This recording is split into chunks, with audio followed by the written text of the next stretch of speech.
Hydra. Hail Hydra. Hail Hydra. A Hydra é um bom exemplo do que eu falei sobre persistência, né? A Hydra, para quem não conhece, é uma das mais poderosas, não necessariamente poderosa, mas é uma das mais persistentes organizações criminosas do universo da Marvel, né? E o nome faz jus à ideia, porque eles trabalham com a mesma premissa do monstro mitológico. Em alguns momentos eles vão falar: se você cortar uma cabeça, duas nascerão. Então, assim, não adianta o quanto você prenda ou mate integrantes da Hydra, outros existem, outros virão e sempre vai ter alguém novo e tal. E pouquíssimos, eu acho que em pouquíssimas histórias, o quadrinho é aquela zona, né? Os caras criam um negócio e tal, passam 40 anos falando aquilo, e aí um dia do nada mudou. Ah, agora acabou aí. Então, assim, para um pouco de conceito, para quem não conhece em detalhes nesse universo da Marvel, porque no universo cinematográfico eles aparecem não tão relevantes. Eu acho que só tem um dos filmes, que é o segundo Capitão América. É o segundo Capitão América, eu acho. Que é o que eles são mais relevantes. Assim. E eles têm os personagens ali, aqui e ali, né? O primeiro Vingadores e tal. O primeiro não, o segundo Vingadores. Mas a premissa da Hydra é basicamente é uma organização fascista no universo da Marvel, que surge originalmente de uns grupos do Egito Antigo. Então é uma coisa muito, muito antiga e que vai se aperfeiçoando, mas eles vão se estruturar melhor mesmo já durante a Segunda Guerra, pelas mãos de um personagem que, naquelas coisas de universo Marvel, tá vivo até os tempos modernos, que é o Barão von Strucker, que é um nazista, obviamente. E aí, a Hydra, por exemplo, é responsável pelo Caveira Vermelha. O Caveira Vermelha surge dentro da Hydra, né? Uma tentativa de emular o Capitão América. Então, é um grupo que faz o padrão que é isso mesmo, tentar dominar o mundo, tal qual o Pink e o Cérebro faziam todas as noites. E eles vão tentando fazer isso, mas aí eles se fragmentam, então tem uma hora que meio que surgem subgrupos, tem umas ideias parecidas, então tem a AIM, que é a Advanced sei lá, Machines, Advanced Ideas Machines, que é que tem o MODOK e tal. Mas enfim, o resultado é, você tem uma fragmentação, surgem vários subgrupos de ideias parecidas, aquele modelo que eu falei, celular, de forma independente, mas aí é realmente independente, assim, eles não agem juntos, né? E um dos aspectos interessantes da Hydra é justamente a infiltração dela. A Hydra se infiltra, uma das forças dela é que ela se infiltra em organizações da sociedade civil e mesmo militar do universo da Marvel com alguma frequência, né? Então, tem algumas histórias com agentes secretos, com aqueles agentes sleeper agents, que são aqueles agentes que às vezes nem sabem que são agentes até descobrirem que são. E eles conseguem se infiltrar, por exemplo, na SHIELD, que é uma das organizações mais poderosas do universo da Marvel. Né? Então, mais recentemente, eles fizeram até uma história que foi muito insensada, porque o Capitão América se revelava o infiltrado da Hydra, aquela coisa toda. Então, para quem quiser como um aprendizado, a gente está falando aqui sobre referências, né? Quem quiser narrar com inimigos impessoais, a grande força da Hydra é a abrangência. Né? É uma abrangência tão grande que ela é virtualmente qualquer plano maligno pode estar ligado a eles. Porque a força da Hydra está nos números. Está na quantidade de gente que eles conseguem recrutar. Eles devem ter um plano de saúde muito bom. É tipo. Porque os Stormtroopers são clones, né? Eles não têm escolha.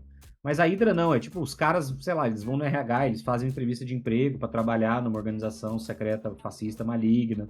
E fala, cara, a sua vida vai ser enfrentar Capitão América, vai ser enfrentar o Hulk, a chance de você morrer é grande.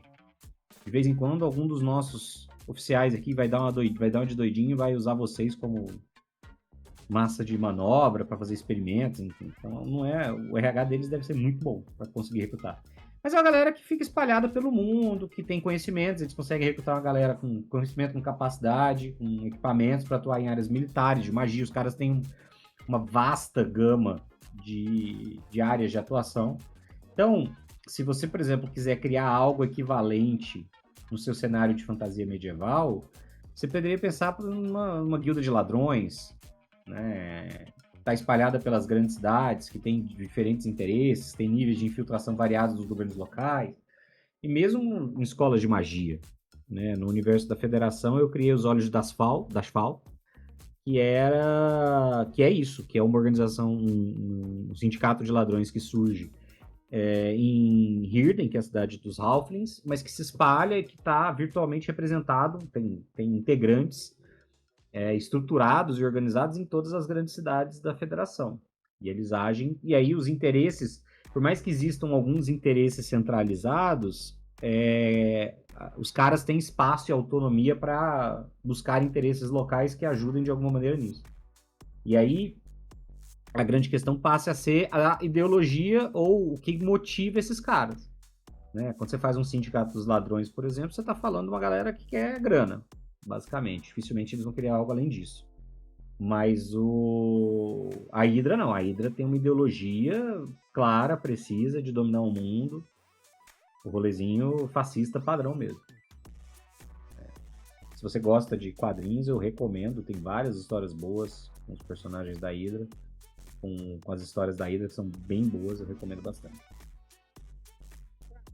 As são sempre muito boas para você usar em história. Nós falamos de sociedades secretas, né? E você tem muita coisa para ver, mas existem vários tipos de sociedades secretas. A Hydra, ela tem um objetivo muito vilanesco mesmo. Ela foi feita para causar, vamos falar assim. Ela foi feita para ser enfrentada por heróis. E o grande lance dela, quando você usa uma entidade dessa, quando você usa uma organização dessa, é que você não precisa explicar os acontecimentos. Você não precisa. O vice-presidente americano é da Hydra. Mas como? Não importa. O cara que segura as chaves do comando das bombas nucleares, o cara é da Hydra. Mas como? Mas o cara lá na Torre dos Vingadores, o cara que faz o mapeamento de GPS lá da galera, o cara é da Hydra. Mas como que eles infiltraram? Você não precisa. Por quê? Porque eles agem de meios misteriosos. Você não tem rosto definido. Então eles agem escondidos. E aí é que você, como mestre, vai ter todo esse respaldo para criar as oportunidades para fazer com que esse inimigo seja marcante. Porque ele vai atuar exatamente onde ninguém espera. Se ele é um cara que está andando na rua e pode ser seguido, você parte do princípio que você é só vigiar ele, que você vai saber o que ele está fazendo. Mas quando ele é uma organização, já não tem como você fazer este acompanhamento. Vamos seguir. Ele estava comentando aqui no chat, né, sobre o plano de saúde. O Marcelo falou que a Hydra deve ter um plano de benefício muito bom. Aí eu coloquei ali com aquela história de supers que eu falei do terror, que eu narrei. Os capangas, os lacaios, era galera comum, saca? E não precisava ser mal, não. Os caras trabalhavam pro vilão. Porque o negócio deles era o plano dentário, tinha um sistema de aposentadoria muito bom. E 3 folgas a cada 15 dias. Cara, escala 5x1 se a sua organização criminosa tá fazendo uma escala melhor do que a maioria das empresas, é mau sinal para as empresas, né? Marcelo, na história, tinha o dia de levar os filhos pro trabalho. Na mega base do vilãozão. Nossa senhora. Vamos seguir.